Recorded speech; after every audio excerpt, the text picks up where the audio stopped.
ইরানে মার্কিন ইসরায়েলি হামলার প্রধান লক্ষ্য ছিল কম সময়ে ঝটিকা হামলা চালিয়ে রেজিম পাল্টে ফেলা, কিন্তু সেই পরিকল্পনা আপাতভাবে ভেস্তে গেছে বলেই মনে করছেন বিশ্লেষকরা। হয়তো এ কারণেই ডোনাল্ড ট্রাম্প বলছেন উদ্দেশ্য হাসিলে লাগতে পারে আরও ৩ থেকে ৪ সপ্তাহ সময়।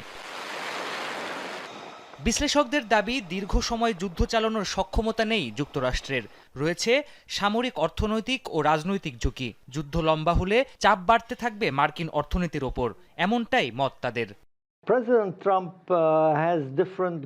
প্রেসিডেন্ট ট্রাম্পের মূল লক্ষ্য নেতানিয়াহুর চেয়ে ভিন্ন। তিনি চাইবেন না এই যুদ্ধ দীর্ঘায়িত হোক। যুদ্ধে প্রতিদিন কি পরিমাণ খরচ হয় সে সম্পর্কে তিনি ভালোভাবেই জানেন।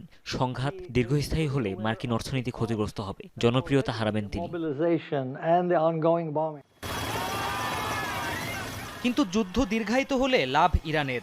মার্কিন প্রেসিডেন্টের ওপর চাপ সৃষ্টি করাই মূল লক্ষ্য তেহরানের। এ উদ্দেশ্যে সর্বোচ্চ শক্তির পরিবর্তে কৌশল অবলম্বন করে বিক্ষিপ্তভাবে মধ্যপ্রাচ্যে মার্কিন মিত্রদের ওপর হামলা চালাচ্ছে আইআরজিসি।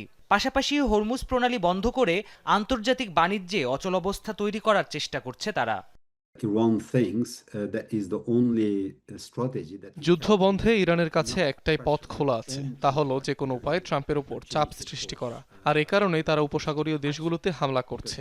একই সাথে হরমুজ প্রণালী বন্ধেও তৎপরতা চালাচ্ছে, কারণ বিশ্বের 20% অপরিশোধিত তেল এ প্রণালী দিয়েই সরবরাহ হয়। ইরান এসব করছে যাতে আন্তর্জাতিক চাপে ট্রাম্প যুদ্ধ চালিয়ে যাওয়ার সিদ্ধান্ত পুনর্বিবেচনা করে।